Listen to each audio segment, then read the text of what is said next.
At 9 p.m. on December 18, 2025, deep within Ukrainian-held territory near the border, with Russia's Bryansk region, a secretive launch operation began. Under the cover of a moonless night, teams from Ukraine's main Directorate of Intelligence, or GUR, and special drone units activated hundreds of long-range Kamikaze drones. These weren't your average hobbyist quadcopters. These were modified FPV, or first-person view models, some with extended ranges up to 1,000 kilometers, equipped with high explosive warheads and advanced navigation systems blending GPS, inertial guidance, and even fiber optic tethers for jam-resistant control in select units. Intelligence reports had pinpointed vulnerabilities in Russia's air defense network, and tonight, Ukraine aimed to exploit them. The swarm, over 400 drones in total, divided into waves, targeting multiple regions, with a primary focus on disrupting Moscow's infrastructure and morale. By 10:15 p.m., the first wave crossed into Russian airspace over the Bryansk Oblast, flying low at altitudes under 100 meters to evade radar detection. Russian border sensors picked up faint anomalies, small, fast-moving objects skirting treetops, but dismissed them initially as possible wildlife or glitches amid ongoing electronic warfare drills. Ukrainian operators monitoring from bunkers via encrypted Starlink feeds guided the drones using decoy tactics, smaller, cheaper units, broadcasted fake electronic signatures to mimic larger aircraft, drawing early fire from Russian Pantsir S1s systems. In Bryansk, air defenses lit up the sky, downing 15 drones in quick succession. But the swarm pressed on, scattering across a 200-kilometer front to overwhelm response teams. Tragically, debris from one intercepted drone struck a residential area, killing one civilian and injuring 5 others, including a child. Collateral that Ukrainian commanders had aimed to avoid, but which highlighted the chaos of asymmetric warfare. At 11:30 p.m., as the drones penetrated deeper into Russian territory, alarms blared at the Russian Aerospace Forces Command Center in Moscow. Radar stations in the Kaluga and Tula regions detected clusters of incoming threats, dozens heading northeast toward the capital. The Borisogledsk 2 electronic warfare systems kicked in, flooding the spectrum with jamming signals designed to disrupt GPS and radio links. But Ukraine's ingenuity shone through.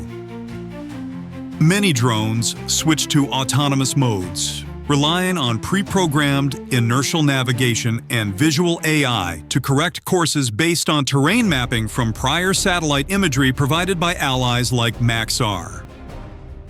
Russian reports later claimed 50 drones neutralized here, but survivors estimated at over 200 continued their relentless advance, hugging rivers and forests to mask their thermal signatures from infrared sensors. Midnight struck, and the night sky over the Moscow Oblast hummed with unnatural activity. Mayor Sergei Sobyanin issued urgent alerts via telegram. Air defense forces are repelling a mass drone attack. 4 major airports, Vnukovo, Domodedovo, Sheremetyevo, and Zhukovsky, halted operations, stranding thousands of passengers and disrupting international flights. Ground crews scrambled while MiG-31 interceptors took off from nearby bases, their radars scanning for the elusive targets. At 12:45 a.m., the first drones reached the outskirts of Moscow. Russian defenses, including the S-400 Triumph systems positioned around the city, engaged furiously. Bright tracers arced through the darkness as Zu-23-2 anti-aircraft guns and portable man-pads fired at low-flying intruders. Official tallies from Russia's defense ministry 34 drones downed en route to Moscow alone. Part of a staggering 193 destroyed nationwide that night. But not all were stopped. At 1:10 a.m. in the Ramenskoye district, a quiet suburb southeast of the Kremlin, a cluster of drones breached the inner defense ring. Eyewitnesses reported explosions and flashes with air defenses actively engaging threats amid the chaos. Ukrainian sources confirmed the strikes aimed at logistics hubs supporting Russia's war effort, not civilian areas, but the fog of war blurred lines. By 1:45 a.m., the intensity peaked inside Moscow proper. Drones evaded interceptors by flying perilously low, skimming power lines at just 50 meters, echoing tactics seen in earlier Ukrainian operations. Russian Pantsir crews claimed credit for downing many mid-flight, but footage from civilian phones showed the damage, twisted metal, and flickering outages across neighborhoods. The total human toll in Moscow's suburbs. No confirmed injuries reported for this specific night, though similar attacks in recent days, like on December 16th, had caused casualties, mirroring the ongoing risks. At 2:30 a.m., as the swarm's remnants scattered, Russian electronic warfare escalated. Systems like the Polt-21 spoofed GPS signals, tricking some drones into veering off course and crashing harmlessly into fields. Su-35 fighters patrolled overhead, their afterburners roaring as they locked onto stragglers with R-77 missiles. One pilot reported a heartbeat in radar returns. A distinctive propeller pulse from the drone's engines spinning at high RPMs, allowing precise takedowns. Yet, Ukraine's decoy strategy paid off. Cheap $200 units absorbed missiles worth $60,000 each, draining Russian resources. By dawn, the Defense Ministry declared the attack repelled, but the psychological impact lingered. Muscovites awakened to sirens, grounded planes, and smoldering sites. This wasn't just a raid, it was a statement. At 3:15 a.m., Ukrainian President Volodymyr Zelensky addressed the nation via video, emphasizing Ukraine's resolve in the face of ongoing aggression.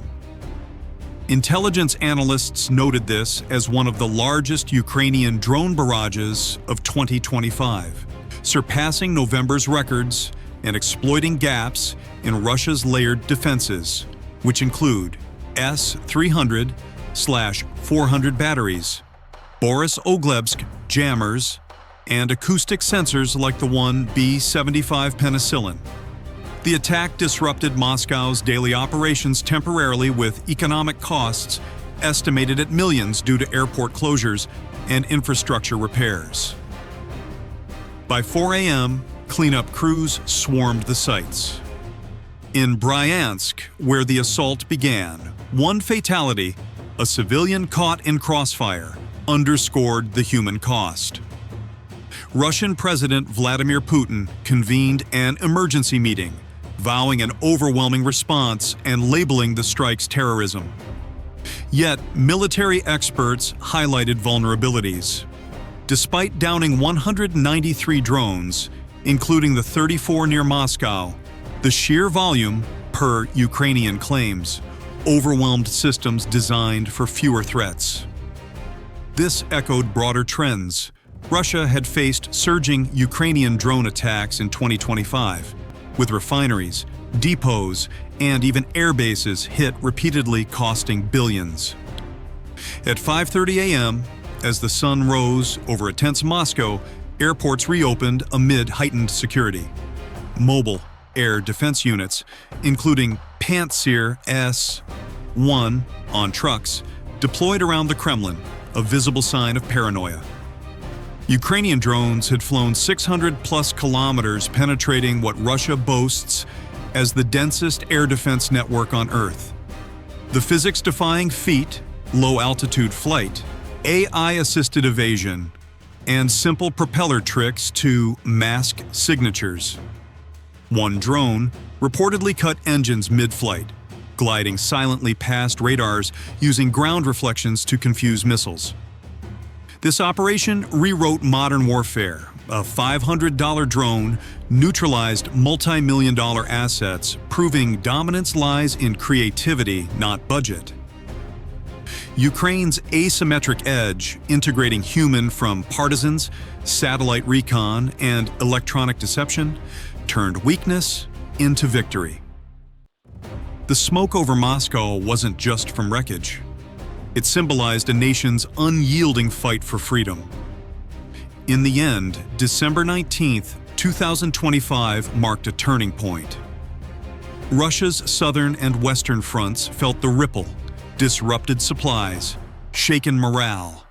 For Ukraine, it paved the way for potential counteroffensives, showing even the heart of the enemy is vulnerable. Thank you for watching this deep dive into one of the most audacious strikes of the war. If this content gripped you, smash that like button, subscribe for more real-time analyses, and share to spread the truth.